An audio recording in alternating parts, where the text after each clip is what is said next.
My mom cheated on my dad for over 7 years, and I was the consequence. I grew up my whole life believing I was his real daughter. I called him Dad. I had his last name. We were the perfect little family. Until the day he sat me down in our living room, tears in his eyes, and handed me a handwritten letter from my mom. In it, she confessed everything. The affair, the lies, and the worst part, I wasn't his biological daughter. In this video, I'm going to tell you every single detail, how I found out, what happened to us afterward, the lies that kept crumbling, and what I had to do so I wouldn't fall apart with them. If you've ever felt like your family was hiding something massive from you, or you've carried a pain no one else understands, stay with me until the end, because there's one piece of this story I only discovered 3 months ago, and it changed everything again. My name is Emily. I'm 28 now, living in a small town in Ohio, working as a freelance graphic designer. Until a few years ago, I thought I had life pretty much figured out.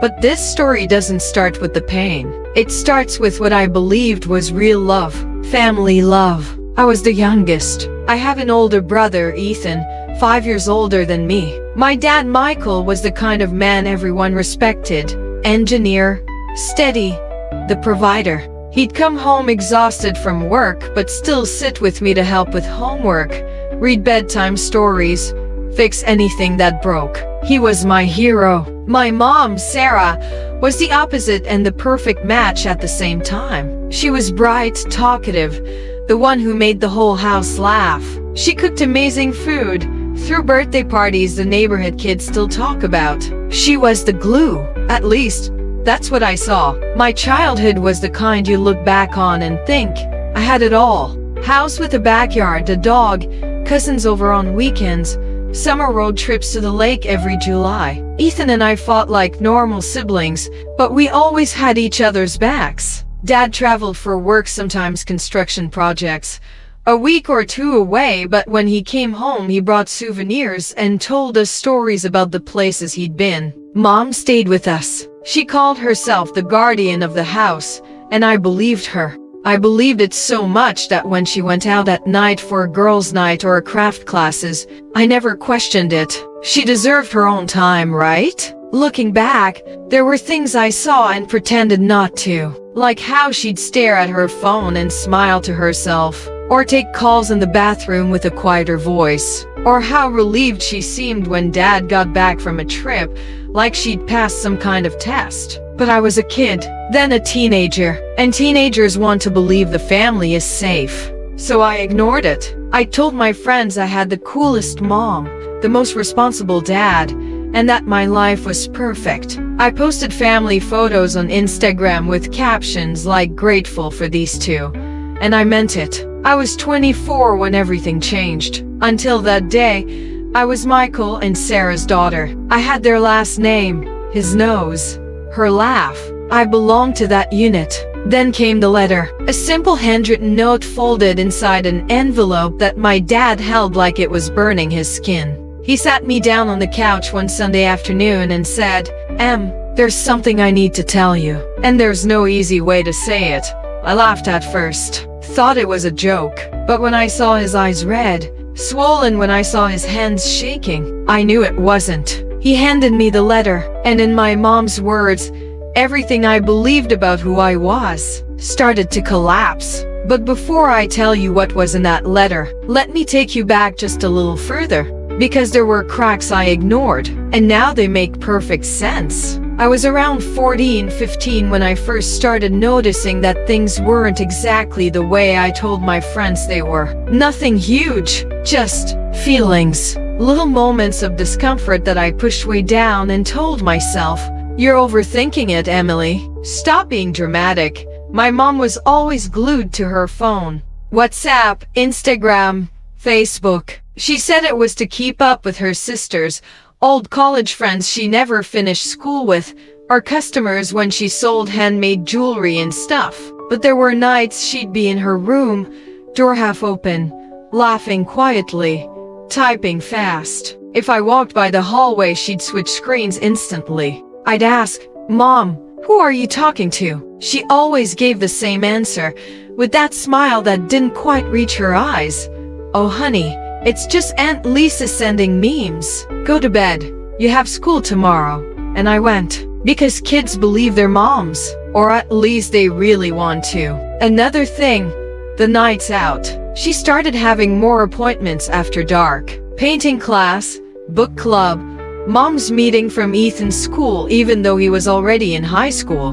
Dad traveled a lot during that time, sometimes 2 weeks straight. When he was gone, she went out more. I'd stay home with Ethan. We'd order pizza, watch Netflix, and I'd think, good for mom. She deserves a break. But one time she came back way later than usual. Like I heard the key in the door and got up. She walked in barefoot, hair a little messy, wearing a perfume I didn't recognize. Mom, you okay? She jumped a little then laughed it off. Yeah, sweetie.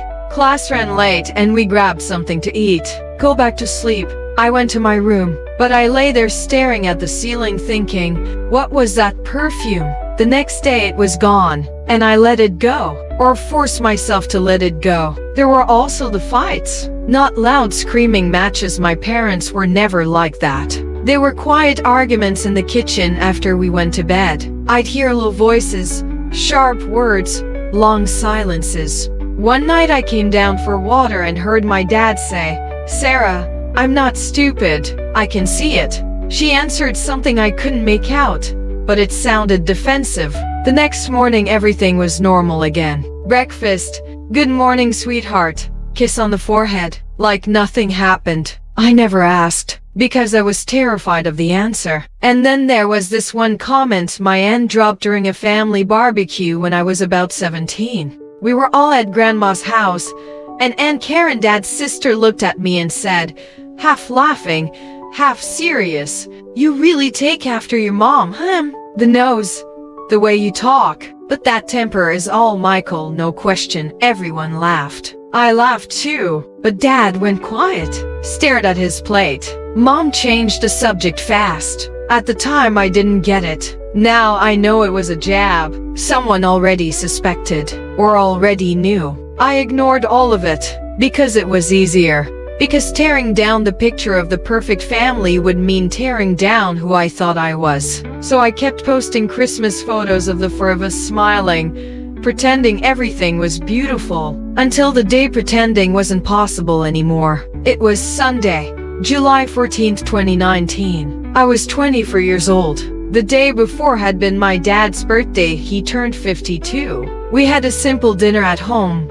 Chocolate cake, laughter, phone pictures. It felt like any other family day. I got back from a short trip with friends around PM. I walked in calling out, I'm home. Where is everybody? No answer. The kitchen was empty. Dishes from the night before sat in the sink, but the house was quiet. My dad was alone in the living room, sitting on the couch, staring at the floor. He didn't say hi, didn't smile, just sat there, elbows on his knees, hands clasped tight. I knew instantly something was terribly wrong. I dropped my bag and asked, Dad, where's Mom? Is everything okay? He slowly lifted his head. His eyes were red, swollen, like he'd been crying all night. His voice came out hoarse, barely there. Come sit, Emily. I need to talk to you. Just us. I sat next to him. My heart was already racing. I tried to lighten it.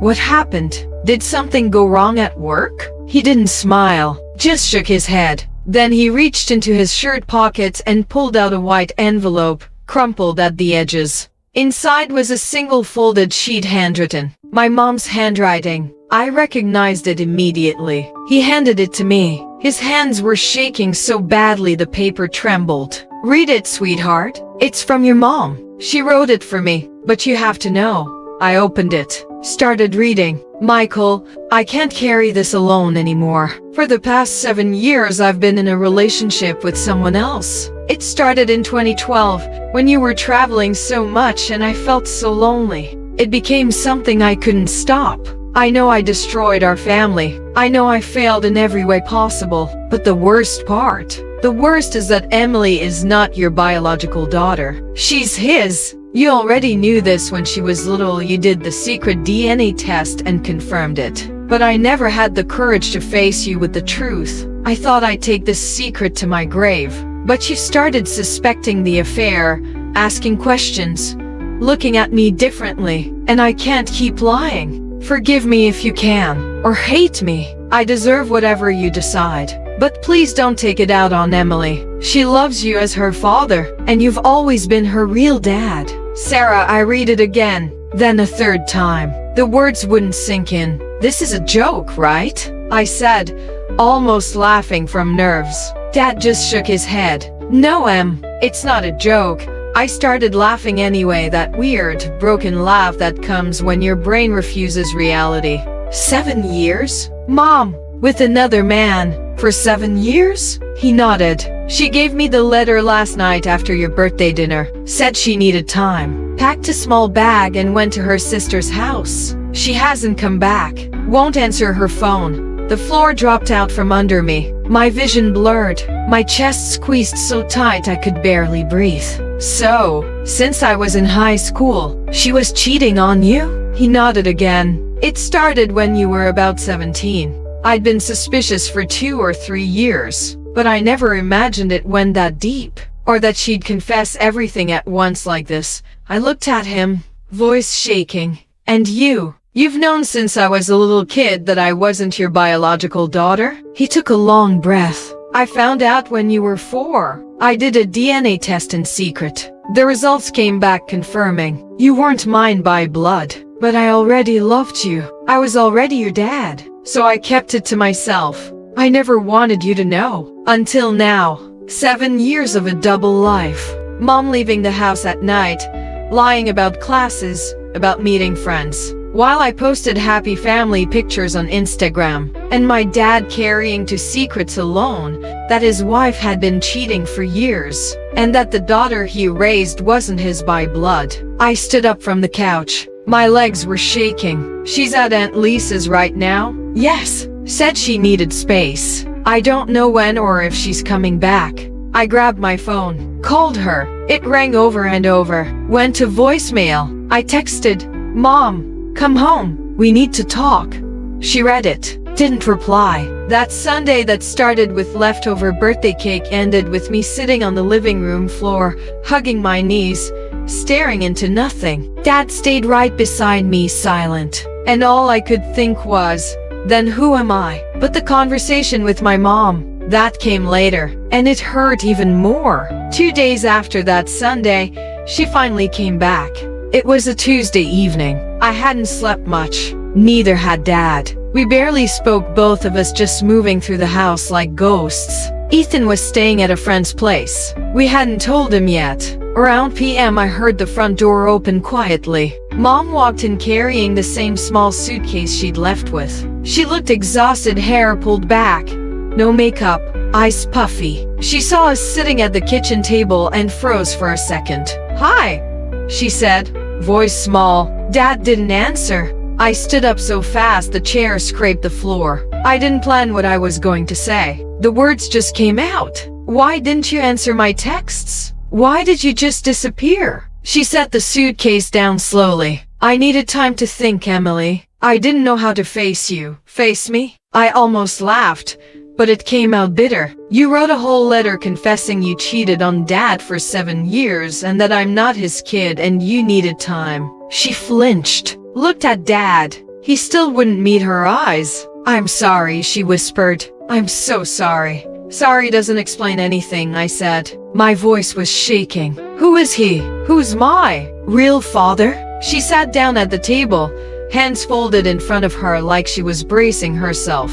His name is Ryan. He worked in sales. We met when I was still at the marketing firm years ago. It started as coffee, then lunches, then more. When your dad was away on jobs, I felt invisible. Ryan made me feel seen. For 7 years? I asked. You kept seeing him for 7 years while you raised me? While Dad built this house, paid the bills, tucked me in at night? She nodded slowly. Tears started falling, but she didn't wipe them away. It wasn't every day. Sometimes weeks would go by. But yes, on and off for 7 years. I felt sick. And you knew I wasn't Dad's. You knew since I was a baby. Why didn't you ever tell him the truth back then? She looked down at her hands. I was scared. Scared he'd leave. Scared of what people would say. I thought, if I just kept going, it would stay buried. And then you were born.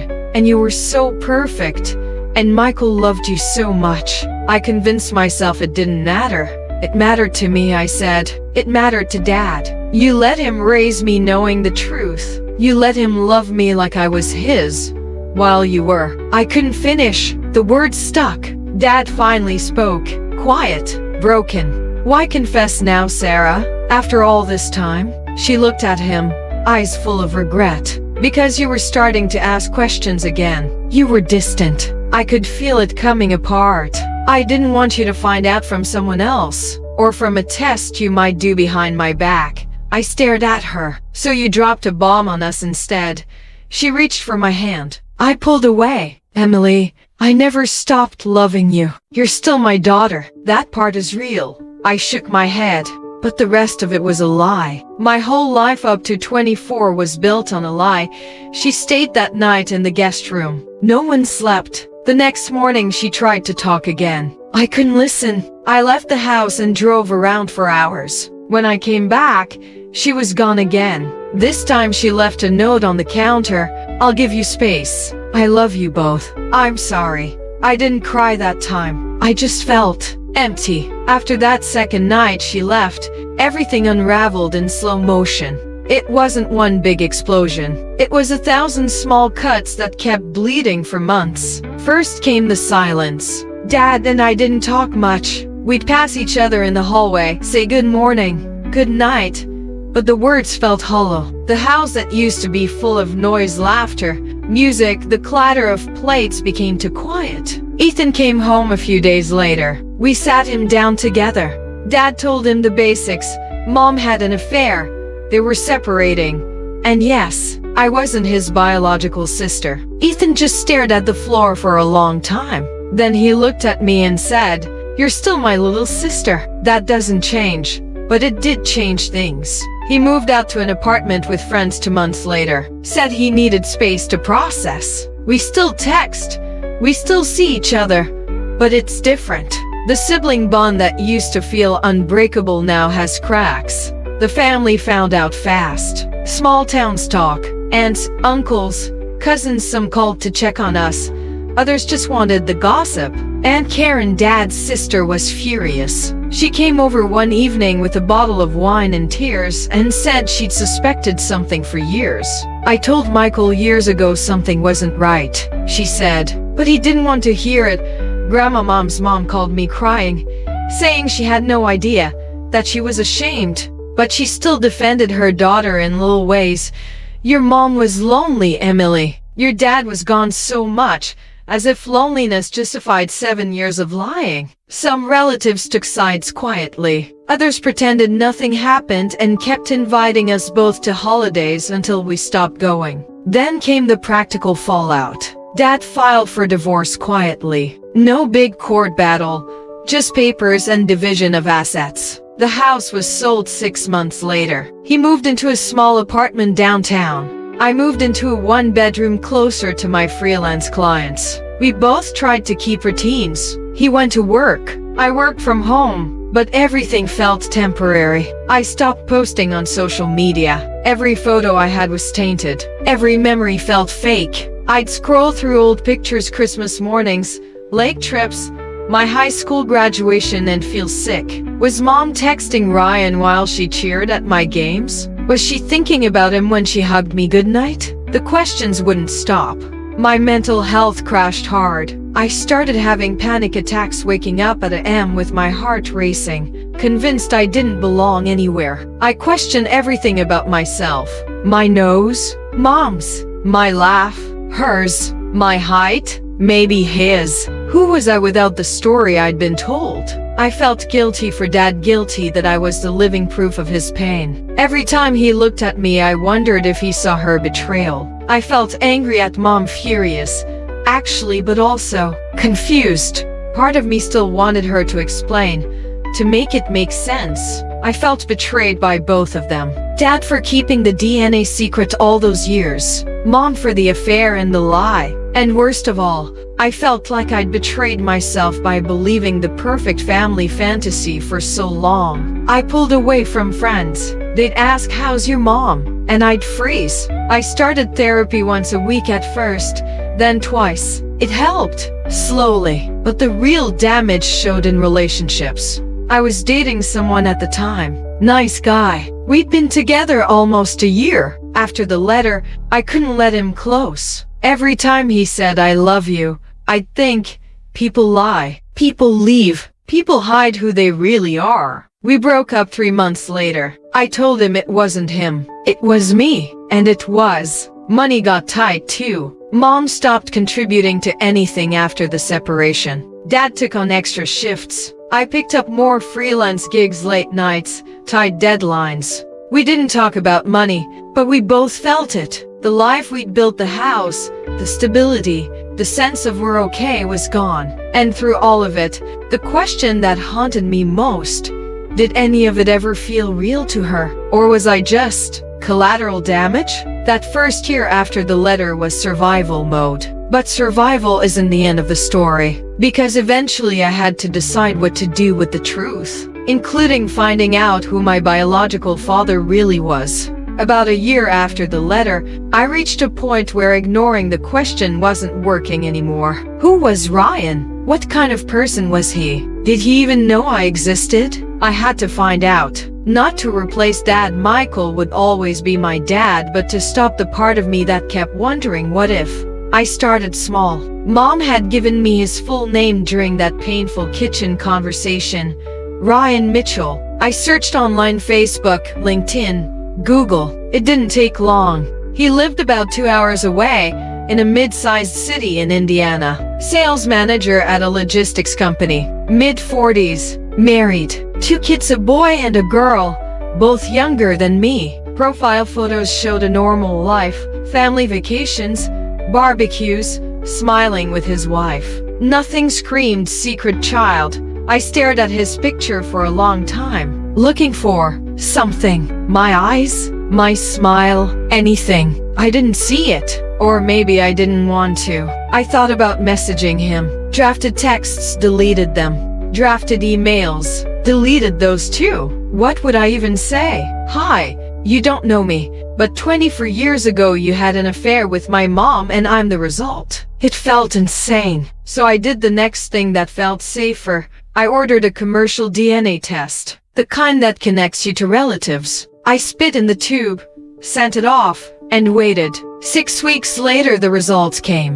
There he was. A close match. Predicted first cousin or half-sibling level. His name popped up in the relative list, along with a few of his cousins I'd never heard of. Seeing it confirmed in black and white made my stomach turn. It was real. He was real. And he had no idea who I was. I debated for weeks. Then one night I couldn't sleep. I opened the site, found his profile. He'd uploaded his own results too, and sent a short message through the platform. "Hi Ryan, my name is Emily. I recently did this test and it looks like we're closely related. I think you knew my mom, Sarah, years ago. I'd really like to talk if you're open to it." I hit send before I could overthink it. He didn't reply right away. 3 days later, a message appeared. "Emily, yes, I knew Sarah. I'm sorry this is how you're finding out. I didn't know about you. Can we talk on the phone?" We set a call for the following Saturday. The call lasted 25 minutes. He sounded nervous, kind, confused. He apologized for not being there. Said the affair ended badly and he moved on with his life. He never suspected a child. He asked about me: school, work, hobbies. I answered briefly. I didn't feel anger. I didn't feel love either. I just felt neutral, like meeting a stranger who happened to share half my DNA. He offered to meet in person someday. I said maybe. We haven't spoken since. And honestly, that's okay. I got my answer. Now I could finally close that chapter. Finding him didn't heal me overnight. It didn't erase the betrayal or magically rebuild trust. But it did something important. It gave me closure on one question so I could finally focus on the bigger one: who do I want to be now? Therapy became non-negotiable. Twice a week for the first year, then once. I learned to name the feelings instead of drowning in them: betrayal trauma, identity crisis, attachment wounds. I stopped blaming myself for not seeing the signs sooner. I stopped feeling like I had to choose sides between mom and dad. I started setting boundaries. With mom, that meant low contact. We text on birthdays and holidays. We've had a few awkward coffee meetups. She's apologized more times than I can count. I believe she's sorry, but forgiveness isn't a switch. Some days I feel compassion, other days the anger flares up again. And that's okay. I'm allowed to take as long as I need. Dad and I rebuilt slowly. We started with small things: weekly dinners, watching baseball games, fixing his old truck together. He never once treated me differently because of DNA. One night over pizza he said, "You didn't choose how you came into this world, but you're choosing who you are every day." And I'm proud of that. Those words stuck. They reminded me that family isn't only blood. It's the people who show up, even when it hurts. I changed too. I'm more careful with trust now, but I'm not closed off. I'm learning to spot red flags instead of ignoring them. I'm kinder to myself, less perfectionism, more grace when I mess up. I started creating again, drawing, designing, things I'd stopped doing when everything felt pointless. I even began sharing bits of my story anonymously online, not for pity, but because I kept finding messages from other people saying, "Me too." That helped more than anything. Knowing I wasn't alone. The biggest lesson? Being the consequence of someone else's choices doesn't define my worth. It shaped my story, but I get to write the ending. I'm still healing, but I'm no longer broken. So here I am, 28 years old, still figuring it out, but no longer carrying the weight of a secret that wasn't mine to keep. My mom cheated on my dad, and I was the consequence. But being the result of someone else's choices doesn't mean I'm defined by them. It means I get to decide what happens next. I choose to keep the man who raised me as my dad because love is in DNA. I choose to protect my peace, even if that means distance from the person who broke it. I choose to believe that healing isn't linear, but it's possible. And I choose to tell this story not for sympathy, but because I know I'm not the only one who's ever felt like their entire identity was built on quicksand. If any part of this resonated with you, if you've ever discovered a family secret that turned your world upside down, if you've ever questioned who you really are, or if you're still trying to forgive or decide not to forgive, you're not alone. Write in the comments, "I've carried a family secret too," or just drop a heart if saying it out loud feels too heavy. Your words help me feel less isolated when I was at my lowest. Maybe mine can do the same for someone watching right now. If you want to hear what happened in the year after I met Ryan, or how things are with my mom and dad today, let me know. Maybe there'll be a part 2. Hit that subscribe button if stories like this matter to you. And if this video helped even a little, share it with someone who needs to hear that they can survive the truth. Because sometimes the hardest things we go through are the very things that teach us how strong we actually are. Thank you for staying with me until the end. Take care of yourself.